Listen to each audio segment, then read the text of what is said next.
I got 5 on it. Now then, let's go hop on the sand. Let's get it, y'all. We back here. We had to switch sceneries. We had a good golf session. How do you feel about it? Did you learn something today? Oh, I definitely learned a lot, and I'm still horrible, but you're going to teach me some more, and then we're gonna touch Sure. base again in like 6 months. There's always room to learn. You know what I mean? We can learn every day.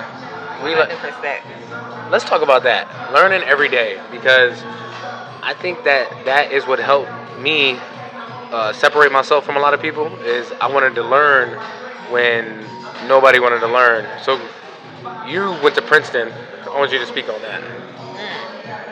Well, for me, learning is like about growth, and so I can relate to not being in alignment or like with people, or because of being comfortable being different and being a person who is like eternally trying to grow as a human, right? Eternally, that was serious. Yeah, I'm definitely not somebody who stays still. I can think of like I loved my high school sweetheart, and then we just got to a point where I realized I was like, we both growing, but I'm growing at. We could stay together if we both were growing, but I felt like I was not just outpacing, but going like a totally different direction. And same thing happened even in my marriage. Because I'm constantly pushing myself. Right. No, you were outpacing. Let's keep it real. You were being friendly by saying like going the other way, but what was really happening? Because I've dealt with this in every relationship I've been in. It's like, oh, you're about it, and then out of nowhere I'm just like, let's go, and then they're like, oh no, we want to come. I'm like, nah, why aren't you right here though? So fast paced is not a bad thing, but what I've learned is that you got to find your tribe. And your tribe are the people that are speaking the same. And I think we could talk about it because we met each other when we were parking in D.C. Right. And we're obviously both fast paced because we're like, hey, I was like, hey, let's do a podcast. You're like, yeah, I'm with it. I said, tonight. You're like, yeah, what's up? Right. So you know what I mean? That's like that natural progression of friendship, relationship. Right. When the energy is the same, you know what I mean? Flow. Absolutely. Flow. And then I don't even know what it would be like if it didn't flow, but we wouldn't be here right now for sure, At all. So, I mean, everything's about energy in life. To me, I'm big on circle of life. So whatever you put out there, that's what's coming back. You know what I mean? You want to put out all this negative energy, it's coming back. But at the same time, I've been negative before. I'll be negative. I'm a human being. You know what I mean? I was just telling somebody, like, if you see me negative, just know that's truly not what I want. Right. I might be just tripping for real, because I am a human being. So, like, what do you think about people maybe getting outside of themselves and then society, like, shunning them? Because they had a moment. Ooh. So I'm glad you brought that up, because that actually came up recently for me. And there's an attorney, I don't remember his name right now, but one of his biggest projects or works life is fighting for people who are on death row who are wrongly accused. Wow.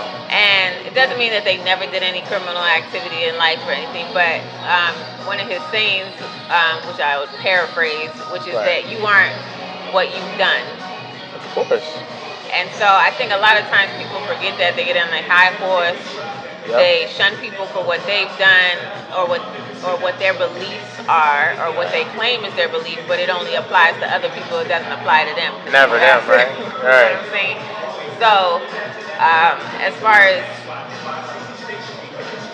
people stepping outside of themselves and not being their full selves, I mean, that's happened to me twice in the past month. Like, I had a death in the family, and I've never cursed somebody out like I have recently. And I don't even curse. Like, my children, I rarely hear me curse. And I was throwing F-bombs. Somebody got live with my mother. Oh, you cooked out, yeah. And you said, oh God, live on your mom? Yeah. Oh, that's crazy. Yeah, and I was like, you're like, that's crazy, right? Like, I was like, Harlem came out real quick. Right. I was like, wait a minute, what? And it was even over the phone, but my mother wasn't hollering back with the person. She was just like, wait, what do you think? Just talking. She went into her calm mode. And my mother used to not be like that. Of course. She the You already know. Right. She be the one like I'm a kid in the store and she's telling off the cashier and she'll look at me and be like, and I don't care if you embarrassed. And I'll be like, I'm not embarrassed, mommy. Right. I'm good. Yeah. So I know it's in me. Yeah. I always know I've had that capacity. Of course. To go there, but You've never been driven try there. not to. I won't say never, but I Okay. usually don't allow people to take me to anywhere. I like and that, I try my best to even raise my kids like that. 'Cause, Yeah. like, Stay in control. It's normal to have emotions. It's what you do with it. Yeah. What you do with that energy. How do you channel it? You gotta stay in control.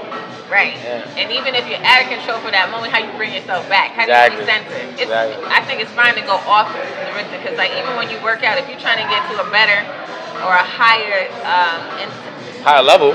you have to peak over your baseline. Yeah, you so you gotta yeah. stretch, like you said. Right. You asked earlier. Do what I think about people going outside. You like, can't that's how do you normal grow. stuff trying to grow. I think one of your posts say that. Exactly. No, seriously. It's all about getting outside of your comfort zone at the end of the day. And whether you want to get outside of your comfort zone or not, like I've been in a situation that's just literally when you came up here, I was talking to my therapist. I just got drunk in public. And it was a moment where I acted out. But that's not me though. You know what I mean? Right. Definitely was inebriated, you know. But what's funny is that sometimes people will judge other people and they've been through way worse. So for instance, I have somebody judging me right now, I'm not gonna put them out there, but they got a whole DUI. Bro, I didn't even get charged with DUI. Right. You know what I'm saying? Like, I think a DUI is more serious, but like, that's a whole nother topic. But my point is that we have to stop being so harsh on each other. It's more like have grace Right. for your next brother or sister. We're not real brothers or sisters, but I Right. mean like the next person to you, instead of being so judgmental. To lead with love. I think if you try to come from a place of love and understanding, then you'll pause. You'll even pause the voice in your own head. Wow. Because even while we listen to people, the brain starts going. Especially if you're somebody like us who is analytical, introspective. If you're always like really looking at the details, a person who questions, your brain is constantly going. It doesn't stop. When somebody speaks, they might say something that triggers something in you, like, oh yeah. So when you start to train yourself, train your mind the same way you train your body, you can start to hear people and not worry about getting your word in or expressing what it is that was brought up in you, and that's to appreciate what's being said. Yeah. And so that the other person feels heard, and then your conversation even goes deeper because you don't forget what you said because you had an opportunity to feel that whole thing. Instead of like coming in on some dominating, you know what I mean? Because I think that's how kind of like I am, where if I hear a conversation and I want to cut in, I might cut in really rudely, just because I want to make a point. You know what I mean? Where it's better, what I've seen over time, is to sit back, let them have the whole conversation, because I'm already analyzing everything. And then if they want an analyzation, I'll give it to them. But if they don't ask for it, I'm not gonna say anything, because usually if I analyze somebody, they think I'm like attacking them. You know what I'm saying? Absolutely. And speaking of attacking, that makes me think of arguments, right? And I know to people who would argue so much that one would sweat, salivate, spit, and like they just bump heads so hard. And I said to one of them, I'm like, you ever think to like not speak when the other person is arguing? You can't argue with yourself. You giving them the same energy, like you said earlier, that they're giving you, and y'all just fire. And it took practice, but they took their power. That person who stopped talking took their power back. Like, I'm not letting you take me there anymore. Exactly. Like, it's not that what you're saying doesn't annoy me or whatever, but we're not doing it. Yeah. We're not doing it, and it stopped. I learned that in business. Like, if somebody gets upset, I just get real quiet, because I'm like, oh, that means you're out of character. I'm not getting out of character. So I do want you to, because before we get off topic, what do you do to control your emotions? So, speaking of therapists, apparently I isolate myself, which I didn't think I did. I just thought I was raised to kind of be a loner because I'm like a lot older than my siblings, and so I was used to being like an only child for several years, and then my mother has moved me across the country incrementally, so I've lived in like every time zone. So Wow. I'm kind of used to being by myself or the outsider. Yeah. So I didn't think anything of that. But It's like normal. yeah, but I moved from New York to Minnesota to DC, and therapist that I used to see was saying to me that that's like a protective mechanism for me, apparently. What is? So being like away from people. So even though I'm near enough to people I could drive to family, I'm not like. You're not going out your way to see nobody. I do go to you people, don't? but it's not like regularly. I'm not hanging out like everywhere. We're not going to the bar. We're not doing this on a regular basis. So I think initially I used to journal a lot because I love to write. I used to like to write poems, songs, and all that. Now I feel like life has hit. I got kids, work. Now I'm back in school, so I'm not really doing that to the extent that I used to. And honestly, right now I've been feeling like I'm swirling. Really? To be honest with you, because I haven't been doing those things that like kind of center. But that means you got to get back to that. Because no matter what you do, what I learned, because I got off track, just being in the business world, thinking I need to focus on this and that. But if I don't do what makes me happy, like coming to Top Golf, playing golf, like smoking a J or two, like sometimes I just like conversating with people. If I don't take the time to do that, I'm gonna go in a downward spiral. Because everybody has the things that help them get to the peace. If you, it's so easy to get sidetracked from that because America's telling you work. The person you work for is like, I don't care what you got going on, work. You know what I mean? But sometimes you got to tell them, like, hey, I actually need this if you want me to keep working. You know what I mean? So it's like knowing yourself is a big key, and having enough confidence to like stand on that. You know, because I think a lot of people are like scared to say stuff. Where I'm thankful that I've never been like that. But I've seen guys where like they go through a situation and then on the weekend they're talking about. I'm like, well, why didn't you say something on Monday, bro? Right. You know. Well, I think, and one of the things I told my daughter, which is something I had to work on for myself, is also to give yourself the opportunity to pivot. Right. So a lot of people are really into, especially on social media, like. It's a big thing to like stand on business, right? Like you say you're gonna do something, you do something, or you stand up for something or something that you believe in. And I'm a person who's done that to a fault, right? If I say I'm gonna do something, I'll do it, even though I might get to a point and I'm like, exactly, or I see that it's not good anymore, and I'll still do it because I said I was gonna do it. Exactly. That's not standing on business. No, that's standing on stupidity. Right. You gotta learn to allow yourself, or I have to learn to allow myself to pivot. Like when it makes sense to pivot. And guess what? Everything you say doesn't necessarily mean it's law. You know what I mean? You're gonna get in it, and then you're gonna realize, oh, you need to pivot.